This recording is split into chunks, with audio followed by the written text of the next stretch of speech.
Operation सिंदूर सफलता आम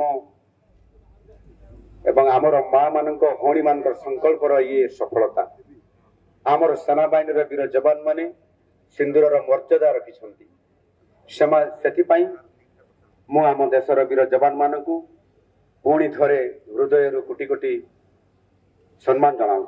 operation सिंदूर सफलता पर आज तिरंगा बाइक यात्रा आतंकवाद विरुद्ध रे देशर अभियान को आहुरी सशक्त करिवो।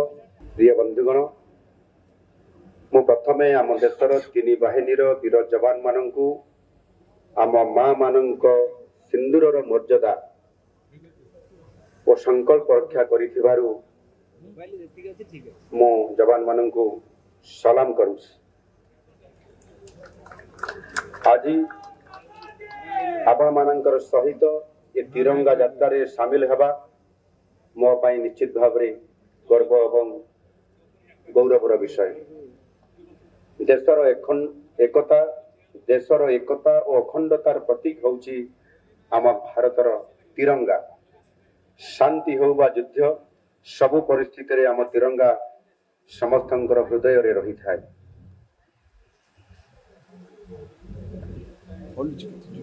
ऑपरेशन सिंदूर सफलता पर आज तिरंगा बाइक यात्रा आतंकवाद विरुद्ध रे देशर अभियान को आहुरी सशक्त करिवो। जाति धर्म वर्ण निर्विशेष सबु भारतीय तिरंगा तले जेते बेले एकजुट हेबे सेते बेले कौन शक्ति आम विरुद्ध रे सफल ही परिबे नाही। आम जातीय पताका तिरंगा तिरंगार तीन रंग आमको श्रद्धा और सौहार्द्यर आदर्श रे अनुप्राणित करि थाए। आम जातीय पताका आमर संकल्प संघर्ष बलिदान और त्यागर प्रेरणादायी मुख साक्षी अटे। यह मध्य राष्ट्रीय एकता सहिष्णुता और बंधुत्वर प्रतीक अटे। प्रत्येक देशवासी आम जातीय पताका को नहीं गर्व अनुभव करिथांती।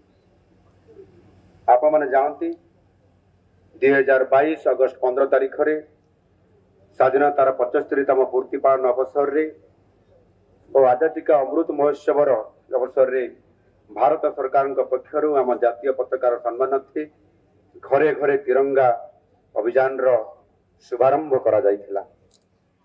एवं गत वर्ष अगस्त मास 15 तारीख रे मध्य अगस्त मास 14 तारीख रे मध्य तिरंगा यात्रा रे मु जेतेबेले कार्यक्रम हेतिला मु निजे मध्य जोग देइथिली।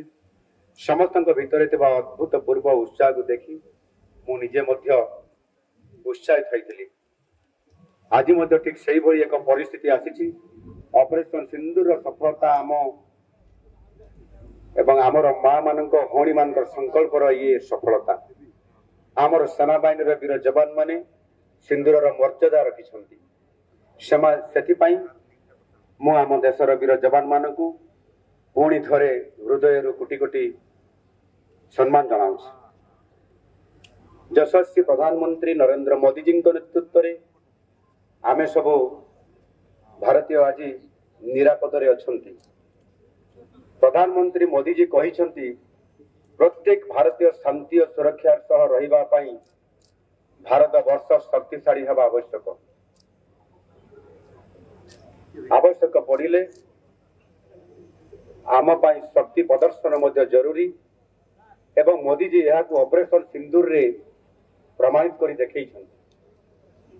परमाणु शक्तिर ब्लैकमेलिंग को भारत भ्रूक्षेप करिवो नाही बोली मोदी जी जो दृढ़ चेतावनी आज सारा विश्व में प्रतिध्वनित होउछि। शत्रुर प्रत्येक आह्वान मुकाबला उचित जवाब देवाई आम सेना बाहिनी संपूर्ण भाव में प्रस्तुत अछि। तिरंगा प्रत्येक भारतीय गर्व एवं गौरवर प्रतीक। तेणु तिरंगार सम्मान होउछि आमर प्रथम एवं सर्वोच्च कर्तव्य। आज ही तिरंगा यात्रा आम समस्त को देश प्रेम में बांधि रखा उद्बुद्ध कर आम समस्ते एकाठी हो मिलमिशे काम कले जीवन समस्त कठिन परिस्थिति को दूर कर पारिबा। तिरंगार तीन रंग सब उज्जवल हो रही यही अवसर में आज समस्ते एटी उपस्थित थिबारु एवं ये कार्यक्रम में सामिल होइथिबारु देश पाई आमे दृढ़ संकल्प नहीं आमे समस्ते गर्व अनुभव करिया सहित भारत वर्षर सबु बेले विजयी संकल्प नहीं काम करने को आह्वान रखी मु आज मोर दि शब्द को ये विराम दूची।